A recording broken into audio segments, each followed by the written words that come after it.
Selamat pagi, Dokter Ian.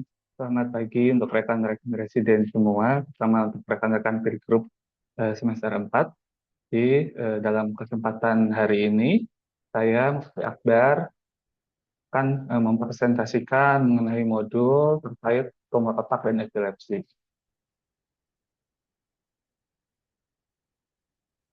Oke, untuk tujuan pembelajarannya, yang pertama untuk memahami patofisiologi tumor otak dan epilepsi, yang kedua untuk mengidentifikasi gejala klinis tumor otak dan epilepsi, kemudian juga yang ketiga untuk memahami gejala psikiatri pada pasien tumor otak dan epilepsi, dan yang terakhir untuk menilai penata laksanaan dan manajemen psikiatri pada tumor otak dan epilepsi. Untuk bagian pertama yaitu epidemiologi global dan nasional. Jadi sekitar kurang lebih 50 juta orang di seluruh dunia hidup dengan epilepsi, dan di Indonesia sendiri mencapai 1,5 sampai 2,4 juta jiwa dengan rata-rata kasus 250.000 kasus baru per tahun. Dan untuk prevalensi tumor otak sendiri di Indonesia meningkat dari 1,4 per seribu penduduk pada tahun 2013 sampai ke 1,79 per seribu penduduk penduduk di 2019. Dengan kasus tumor otak secara total didominasi oleh tumor jinak sekitar 72% dan 28%-nya itu bersifat berat atau malignan. Untuk yang pertama kita akan membahas epilepsi terlebih dahulu. Jadi definisi epilepsi ini merupakan gangguan otak kronis yang ditandai dengan predisposisi terus-menerus untuk menghasilkan bangkitan kejang. Dengan konsekuensi jangka panjangnya ini terjadi gangguan pada fungsi neurobiologis, kognitif, psikologis, dan sosial.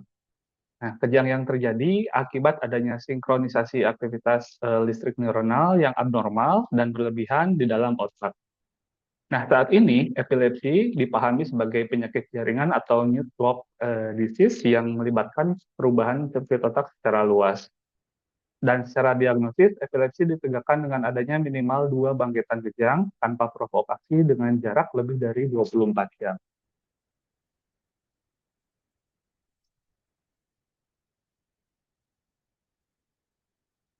Nah, hubungan antara epilepsi dan gangguan psikiatri bersifat bidireksional. Jadi, artinya di mana keduanya ini saling meningkatkan risiko dari satu sama lain. Individu yang memiliki gangguan psikiatri primer memiliki risiko lebih tinggi untuk terjadi epilepsi di kemudian harinya. Dan di lain sisi, sepertiga pasien epilepsi akan didiagnosis dengan gangguan psikiatri, di mana depresi ini dikaitkan dengan peningkatan risiko epilepsi hingga 2,5 kali lipat, dan keterkaitan ini menunjukkan adanya mekanisme patogenik yang timbul bersama dan muncul bersama pada kedua kondisi tersebut. Untuk depresi sendiri adalah komorbiditas psikiatri paling umum pada epilepsi dengan prevalensi rata-rata 23%, dengan patofisiologi yang melibatkan disfungsi dari sirkuit limbik, terutama pada bagian amigdala dan hipokampus. Di hiperaktivitas aksis hipotalamus, hipofisis, dan adrenal juga meningkatkan kortisol yang menurunkan kembang kejang, dan depresi pada epilepsi seringkali tidak terdiagnosis atau tidak diobati selama lebih dari 1 tahun setelah gejala pertama muncul. Dan tingkat depresi yang parah berkorelasi dengan kemungkinannya remisi kejang yang lebih rendah. Nah, untuk epilepsi sendiri ada yang disebut dengan gejala preiktal, di mana gejalanya itu adanya disforik prodromal yang terjadi beberapa jam hingga beberapa hari sebelum kejang. Yang ditimbulkan dan muncul bisa berupa iritabilitas, tegangan, dan sakit kepala yang akan mereda sendiri setelah kejang terjadi. Kemudian untuk fenomena iktal atau selama kejang seringkali terjadi pada epilepsi lobus temporal, di mana ditemukan adanya ictal fear atau rasa takut yang mendadak dan intens tanpa pemicu eksternal yang seringkali disertai gejala otonom seperti pucat atau takikardi yang tersebut diakibatkan adanya aktivasi dari amigdala. Dan hal ini sering didiagnosis atau sering dimisdiagnosis sebagai serangan panik. Kemudian juga ada yang disebut dengan iktal ekstasi, di mana munculnya perasaan bahagia yang transenden atau munculnya pengalaman mistis yang sering dikaitkan dengan sindrom Dostoevsky, namun hal ini jarang terjadi. Selain itu juga biasanya muncul otomatisasi, yaitu perilaku motorik kompleks, namun yang tidak bertujuan seperti adanya mengecap bibir berulang, kemudian adanya berjalan tanpa tujuan, yang muncul saat kesadaran pasien ini terganggu. Kemudian pada fase post-iktal, ini ditandai periode setelah kejang, di mana adanya kebingungan, delirium, atau kelelahan. Bisa dijelaskan pada post-iktal ini bisa terjadi psikosis post-iktal, di mana karakteristik khasnya itu adanya interval lucid atau periode yang jernih atau bebas kejang yang berlangsung 12 hingga 72 jam setelah berakhirnya kejang. Dan biasanya terjadi pada kejang tonik-klonik umum atau klaster kejang vokal sebelum munculnya gejala psikosis akut. Gejala yang muncul bisa berupa halusinasi, kemudian waham paranoid, kemudian bisa muncul afek yang labil atau munculnya agresivitas. Kondisi ini biasanya bersifat sementara dan bisa remisi pada beberapa hari sampai beberapa minggu dan merespon baik terhadap pengobatan antipsikotik dosis rendah dan benzodiazepin. Nah, untuk yang gejala yang muncul ketika interiktal ini, gangguan yang terjadi di antara kejang dan gangguan ini bersifat kronis, dapat dibagi dua. Untuk gejalanya itu adanya gejala depresi interiktal, ini merupakan bentuk yang paling umum yang seringkali memiliki gambaran atipikal dengan gejalanya labilitas afek, kemudian adanya iritabilitas dan anergia yang episodik. Sementara itu untuk psikosis interiktal atau schizophrenia-like psychosis of epilepsy ini, di mana definisinya merupakan sindrom psikosis kronis yang menyerupai bentuk skizofrenia, di mana ada halusinasi atau waham, namun dengan afek yang lebih baik dan perubahan kepribadian yang lebih minimal dibanding dari skizofrenia primer.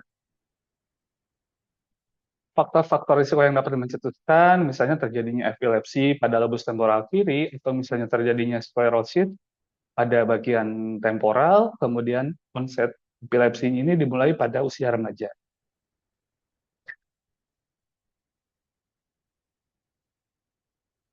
Untuk selanjutnya, gangguan yang muncul pada epilepsi, salah satunya gangguan kecemasan, di mana prevalensi gangguan kecemasan pada pasien epilepsi bisa mencapai 20%, dengan subtipe dominan ini didominasi oleh GAD. Jadi kecemasan ini sering bersifat reaktif terhadap ketidakpastian waktu terjadinya bangkitan selanjutnya, atau bisa disebut juga dengan kecemasan antisipatif.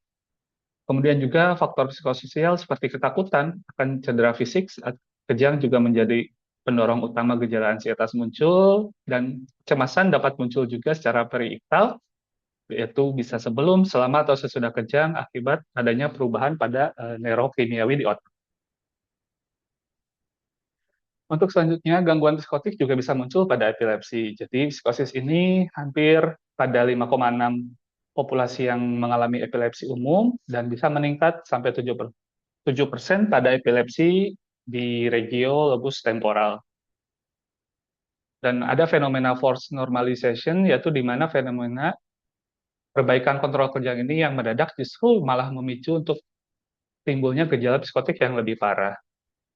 Dan berdasarkan waktu kemunculannya, psikosis ini dibedakan menjadi tipe iktal, post-iktal, dan interiktal.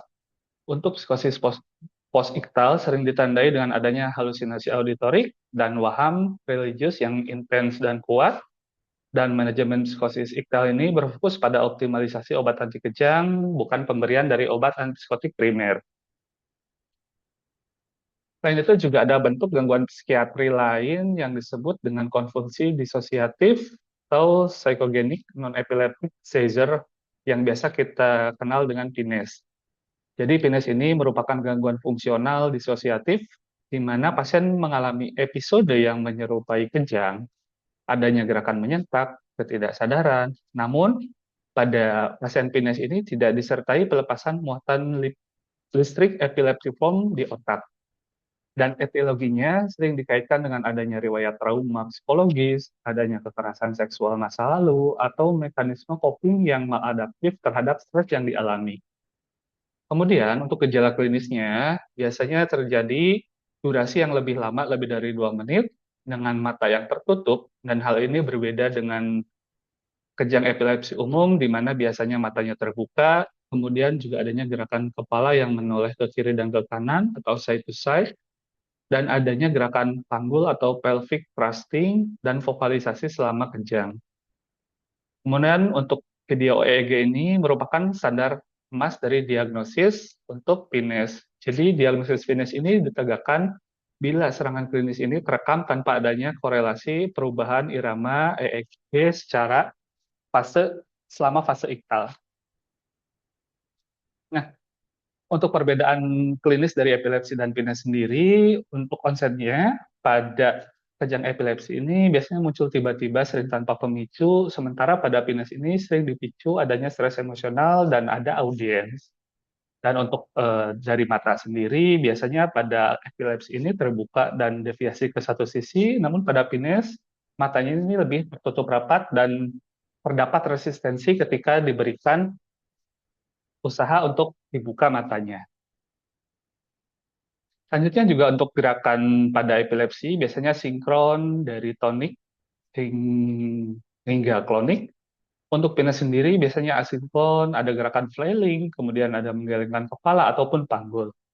Dan durasi untuk epilepsi biasanya kurang dari 2 menit, dan untuk PINES ini bisa lebih dari 2 menit dan durasi yang lebih fluktuatif. Untuk kesadaran sendiri pada pasien epilepsi, terutama yang grand mal ini biasanya hilang secara total, dan pada PINES ini biasanya sial dan merespon pada suara atau nyeri. Selain itu, ketika setelah kejang atau pasca iktal, ada pasien dengan epilepsi biasanya mengalami kebingungan, atau langsung tidur, atau ada fenomena third paralysis yang ditemukan. Namun pada PINES biasanya pasien cepat kembali sadar dan seringkali langsung menangis setelah kejang. Dan pada EEG yang direkam selama fase kejang atau iktal, pada epilepsi ini biasanya ada aktivitas spike wave yang abnormal, namun pada PINES ini biasanya normal. Dan biasanya ditemukan artefak-artefak dari gerakan otot. Selain itu juga pada populasi pediatrik, hal ini bisa menimbulkan dampak. Contohnya, pada anak dengan epilepsi, dia memiliki resiko ADHD 5 kali lebih tinggi dan autisme 10 kali lebih tinggi. Dan sekitar 43% anak dengan epilepsi ini memiliki setidaknya satu komorbiditas perkembangan ataupun gangguan psikiatri. Gangguan pematangan sirkuit listrik otot di usia dini ini, seperti kejang yang tidak terkontrol, akan menyebabkan kerusakan neuron yang mengganggu dalam proses tumbuh kembang anak. Dan biasanya orang tua ini akan lebih menganggap beban masalah perilaku yang terjadi pada anak dengan epilepsi ini lebih berat daripada beban masalah kejang itu sendiri.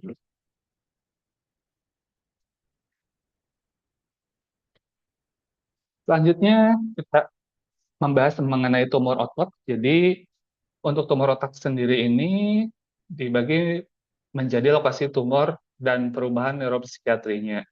Tumor sendiri dapat merusak jaringan melalui kompresi mekanis, edem peritumoral, dan invasi langsung kepada neuron.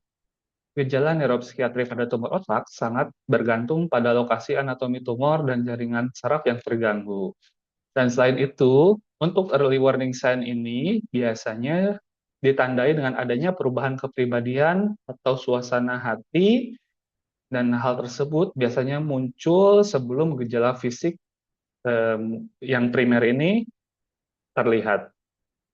Dan gejala munculnya ini biasanya secara bertahap pada tumor jinak dan biasanya mendadak dalam onset hari atau minggu pada tumor dengan jenis yang ganas. Selain itu, ukuran tumor yang besar bisa meningkatkan tekanan intrakranial yang dapat memperburuk dari status mental pada pasien. Selanjutnya mengenai manifestasi tumor otak pada psikiatri di lobus frontal dan temporal.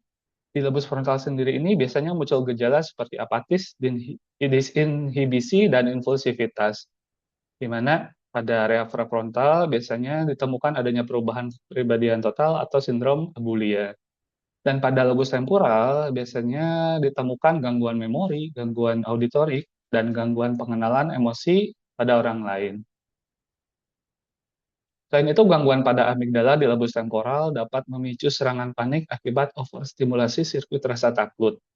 Dan di lobus temporal kiri atau ada lesi pada bagian ini sering dikaitkan dengan low mood atau depresi, sementara pada lesi di lobus temporal kanan sering dikaitkan dengan reaksi manik.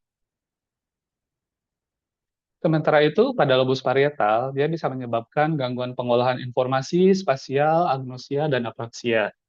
Disorientasi spasial pada resi parietal seringkali membuat pasien sulit membaca atau menulis. Sementara pada lobus oksipital, halusinasi visual yang kompleks dan kebutaan kortikal parsial ini bisa muncul pada pasien. Selain itu, tumor lobus oksipital juga dapat mengakibatkan kesulitan pasien dalam mengidentifikasi warna atau ukuran benda.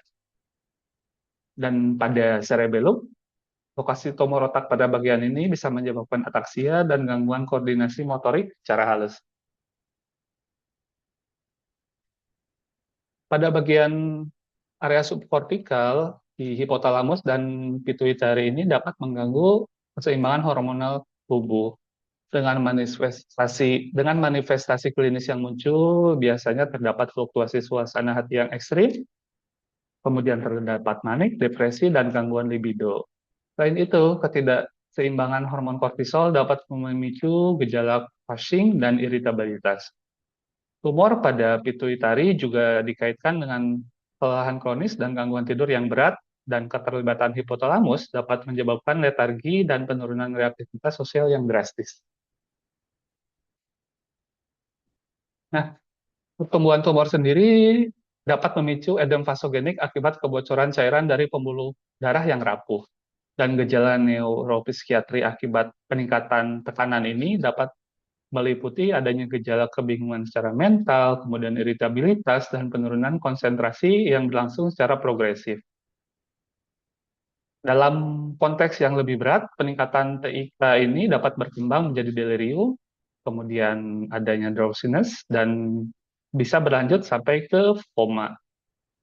Untuk peningkatan tekanan intrakranial sendiri seringkali ditandai oleh adanya rasa nyeri hebat di pagi hari dan adanya muntah proyektil.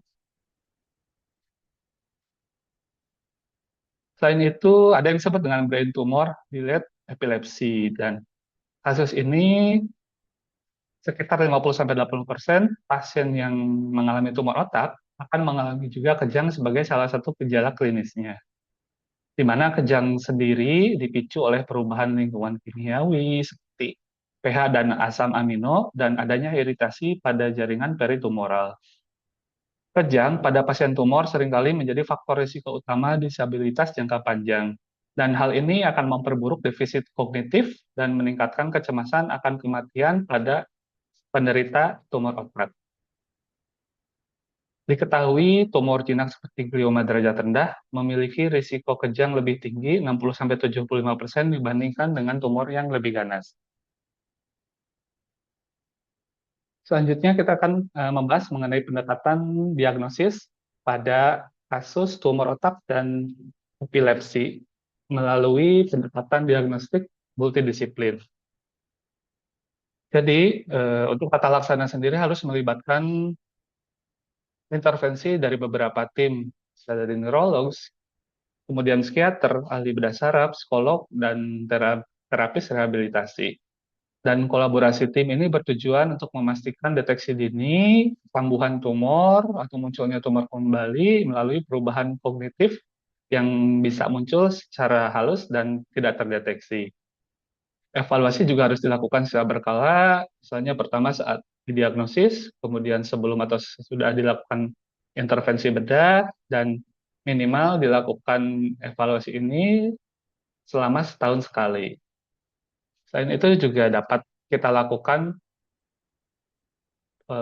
penilaian secara model biopsikososial untuk menangani aspek medis sekaligus dampak sosial bagi pasien yang mengalami dan mengidap tumor otak. Untuk evaluasi klinis dan neuropsikologi sendiri, pemeriksaan neurologis ini dilakukan untuk menilai perilaku, gerakan, dan fungsi mental.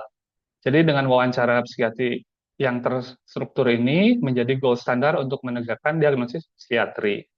Evaluasi dilakukan untuk mengukur domain spesifik, mungkin pada memori, perhatian, bahasa, dan fungsi eksekutif pada pasien.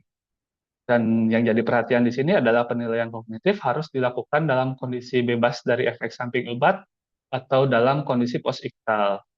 Nah, jadi untuk penilaian secara psikiatri ini, sesinya itu sebaiknya dilakukan secara singkat dengan maksimal waktu 1 jam. Tujuannya adalah untuk meminimalkan efek kelelahan yang mungkin bisa muncul pada pasien. Kemudian untuk penegakan diagnosis juga dapat kita berikan atau kita lakukan penilaian secara tersandar menggunakan instrumen screening. Boleh itu menggunakan NDDIE, kemudian PAD-7, kemudian QOL 31, MMSE atau MoCA, dan Karnofsky Performance Scale. Untuk instrumen tersebut, masing-masing memiliki penilaian yang berbeda-beda. Misalnya untuk DDI ini untuk deteksi depresi pada pasien epilepsi, kemudian untuk IAD-7 ini untuk screening gangguan kecemasan umum, dan untuk QOL-IE ini untuk menilai kualitas hidup dan dampak obat dan kekhawatiran akan kejang.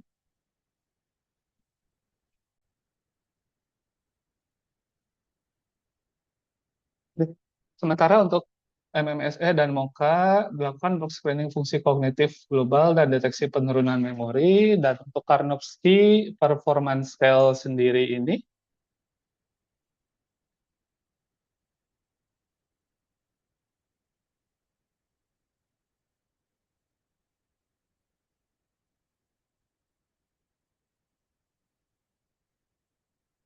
ya, jadi untuk MSE dan MoCA ini untuk screening fungsi kognitif global dan deteksi penurunan memori, sementara untuk Karnofsky Performance Scale untuk mengukur kemampuan fungsional pasien tumor otak dalam aktivitas harian.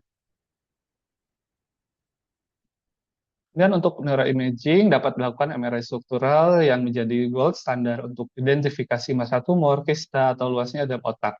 Di mana MRI ini jauh lebih unggul dalam memvisualisasikan perubahan substansial dan nekrosis pada jaringan, dan identifikasi lesi pada MRI ini harus berkorelensi dengan fokus epileptogenik yang terlihat pada EEG. Dan itu apabila tidak dapat dilakukan MRI, dapat dilakukan CT scan yang dapat digunakan dalam kondisi emergensi untuk mendeteksi apakah terjadi pendarahan akut atau efek massa yang berubah secara cepat. Dan itu untuk pencitraan vaskular seperti MRA dan CTA ini dilakukan untuk perencanaan bedah dan berfungsi untuk mengidentifikasi dari pembuluh darah utama. Dan selanjutnya untuk elektrofisiologi dan pencitraan fungsional dapat dilakukan EEG sebagai modalitas utama untuk diagnosis epilepsi. Untuk EEG densitas tinggi ini memungkinkan untuk lokalisasi fokus kejang secara lebih presisi jauh sebelum operasi, dan video EEG sangat berguna untuk membedakan dari kejang epilepsi dan dari bangkitan PINES. Untuk tata laksana secara farmakoterapi, pemilihan obat ini harus mempertimbangkan dari profil efek samping dan kognitif perilaku pada masing-masing pasien. Untuk levetiracetam mempunyai efek sebagai lini pertama, namun beresiko tinggi untuk memicu iritabilitas, agresi, dan depresi. Selain itu, pilihan obat seperti lamotrigin, dia ya memiliki profil gangguan psikiatri yang lebih baik dan dapat membantu menstabilkan suasana hati. Pada profil asam valproat, dia dapat berfungsi sebagai mood stabilizer, namun beresiko juga untuk menyebabkan penambahan berat badan dan bisa munculnya tremor. Dan dari pemilihan obat ini, antidepresan golongan SSRI seperti sertralin atau citalopram ini menjadikan pilihan utama karena interaksi obat yang minimal dan efek samping yang lebih minimal juga. Untuk beberapa interaksi obat yang diketahui, contohnya seperti karbamazepin atau phenytoin ini dapat menurunkan kadar antidepresan hingga antidepresan ini menjadi tidak efektif. Selain itu juga diketahui bahwa karbamazepin ini dapat menurunkan kadar antipsikotik seperti quetiapin hingga tidak terdeteksi dalam darah. Selain itu juga ada interaksi antara sampel perawat dan clozapine yang bisa meningkatkan risiko toksisitas pada jantung atau meningkatkan risiko terjadinya miokarditis. Untuk intervensi bedah, nah untuk pembedahan sendiri merupakan solusi yang definitif untuk tumor atau epilepsi yang resisten terhadap pengobatan secara farmakoterapi. Dengan misalnya dilakukan lobektomi ini biasanya akan menyebabkan dan berefek pasien ini bisa mengalami bebas kejang hingga angka yang cukup tinggi di mana 80-90%. Kemudian juga reseksi di area frontal dan terkadang malah justru bisa memperbaiki kognitif pasien melalui penghilangan tekanan massa tumor. Namun trauma bedah sendiri diketahui dapat memicu peningkatan sementara gejala depresi terutama dalam 1 bulan pertama pasca operasi, dan keputusan untuk melakukan intervensi bedah ini harus mempertimbangkan risiko-risiko defisit memori permanen yang mungkin muncul setelah dilakukan operasi. Untuk penata laksanaan non-farmakologis, untuk penata laksanaan ini ada beberapa modalitas yang dapat kita lakukan. Yang pertama dengan CBT, ini bisa efektif untuk mengurangi depresi dan mengubah pola pikir maladaptif pada pasien. Kemudian dengan mindfulness dan meditasi, ini membantu pasien untuk bisa menerima kondisi yang mereka alami dan menurunkan stres serta frekuensi dari kejang. Selain itu, untuk terapi musik sendiri dapat digunakan untuk memberikan kenyamanan dan memperlambat gelombang listrik abnormal di otak, dan juga dapat kita lakukan yoga melalui teknik pernafasan dan relaksasi yang akan membantu untuk modulasi sistem saraf otonom pada penderita epilepsi. Dari beberapa modalitas tersebut, tentunya dukungan sosial, kemudian dukungan keluarga, dan edukasi pada pengasuh atau caregiver ini sangat krusial untuk mencegah isolasi sosial pada pasien. Kemudian yang terakhir, ketika kita melakukan manajemen tata laksana pada pasien tersebut, kita juga harus mempertimbangkan ke arah rehabilitasi kognitif, di mana hal ini merupakan program latihan untuk membantu otak beradaptasi kembali melalui mekanisme neuroplastisitas. Dan rehabilitasi ini harus dimulai sedini mungkin setelah stabilitas medis tercapai pasca operasi atau pasca bedah. Dengan fokus selanjutnya adalah terapi yang dipersonalisasi sesuai dengan profil psikiatri yang berbeda-beda antara pasien. Namun pada pasien yang memiliki keterbatasan untuk mobilisasi, dapat dianjurkan untuk dilakukan telerehabilitasi atau rehabilitasi jarak jauh. Dan hal ini juga bisa meningkatkan keberhasilan untuk keberlanjutan layanan bagi pasien-pasien tersebut. Berikut referensi dari yang kami dapatkan untuk presentasi modul ini. Kemudian terima kasih, mohon bimbingannya untuk Dr. Rian. Sekian presentasi dari saya, mohon izin untuk mengakhiri. Kemudian apabila ada kesalahan dalam perkataan ataupun dalam ucapan, sebelumnya kami mohon maaf. Kemudian Assalamualaikum warahmatullahi wabarakatuh.